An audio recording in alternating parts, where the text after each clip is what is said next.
Bismillahirrahmanirrahim. Assalamualaikum warahmatullahi wabarakatuh. Alhamdulillah, wassalatu wassalamu ala rasulillah.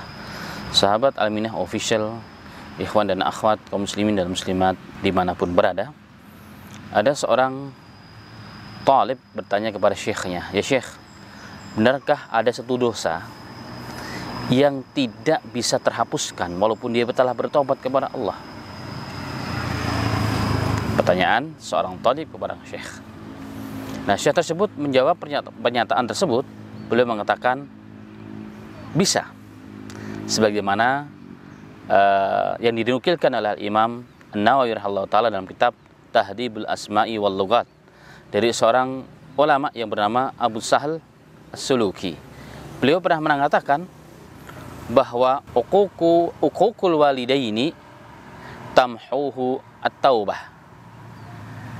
Dosa durhaka kepada kedua orang tua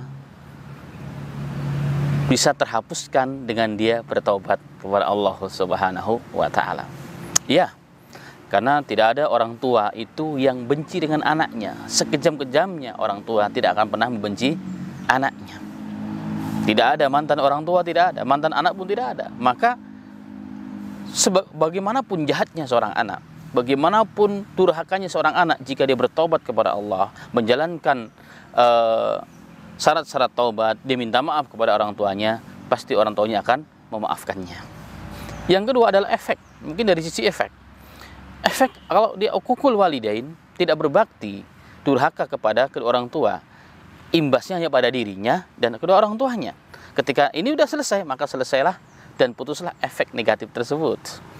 Tetapi kelanjutan daripada Al-Imam Abu Sahal As-Suluki tersebut, beliau mengatakan wa uququl ustadina, akan tetapi durhaka kepada para guru, para ustad, la yamhuhu syai'un battah, maka tidak ada satu amalan pun yang dapat menghapuskan dosanya. Saya pernah berpikir ya dari pernyataan ini bahwa kok bisa ya? Padahal si santri mungkin sudah bertobat kepada Allah Subhanahu wa ta'ala. Bahkan mungkin syekhnya, kiainya, ustadznya udah memaafkan. Kenapa kata Al-Imam tidak bisa menghilangkan dosa daripada durhakanya seorang murid kepada gurunya tersebut? Nah, sebagian ulama mengatakan kemungkinannya adalah karena efek yang muncul. Efek negatif yang muncul, kerusakannya begitu parah.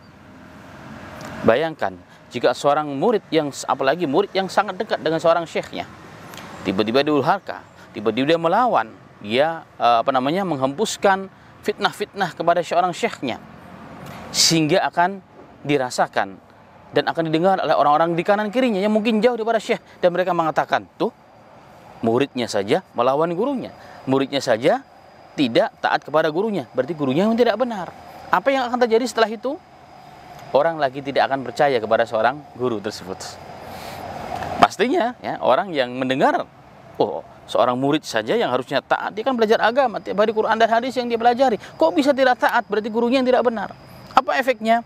Orang tidak percaya dengan syekh tersebut, sehingga pengajian akan ditutup, dia tidak akan diterima di mana-mana, ya kan, namanya di blacklist dimanapun dia berada. Kenapa? Karena orang sudah membenci orang tersebut, berprasangka buruk dengan syekh tersebut. Sehingga apa yang tadinya banyak orang yang mendapatkan pencerahan, mendapatkan mu'idhah, mendapatkan irsyadat, mendapatkan ilmu dari syekh, orang banyak bertobat, mungkin orang akan jadi benar akidahnya, orang akan menjadi lurus akidahnya, menjadi amal sesuai dengan perintah agama, sesuai dengan sunnah Rasulullah SAW. Tapi gara-gara mendengar kalimat tersebut, orang tersebut enggan bahkan menjauh daripada seorang guru tersebut. Inilah mungkin yang dimaksud oleh Al-Imam Abu Sahal. Sehingga kembali kepada jawaban seorang syekh kepada muridnya tadi itu, bahwa mungkin ini yang dimaksud. Jika ada dosa yang tidak bisa hilang, tidak bisa terhapus walaupun dengan taubat, adalah uquq kepada seorang syekh dan guru. Ma'asal muslimin wal muslimat, sahabat Al-Aminah Official yang dirahmati oleh Allah Ta'ala. Dan memang kalau kita merenung sejenak, memang begitulah. Karena sesungguhnya orang tua pada umumnya pada hari ini, apalagi di zaman seperti ini, siapa yang mentarbiyah anak-anak kita menjadi seorang yang hebat? Apalagi menjadi orang yang soleh.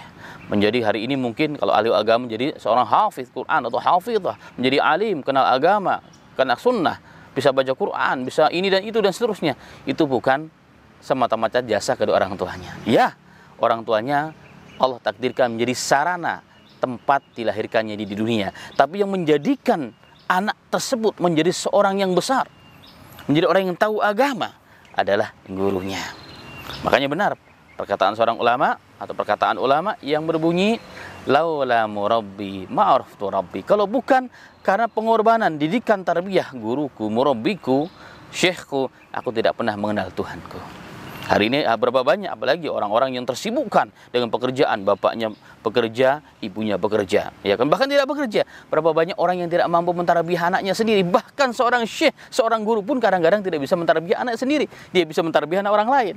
Dia bisa ngajarin anak orang lain, tapi ngajarkan anak dia sendiri tidak bisa, apalagi orang yang jauh daripada agama, apalagi orang-orang bukan ahli agama.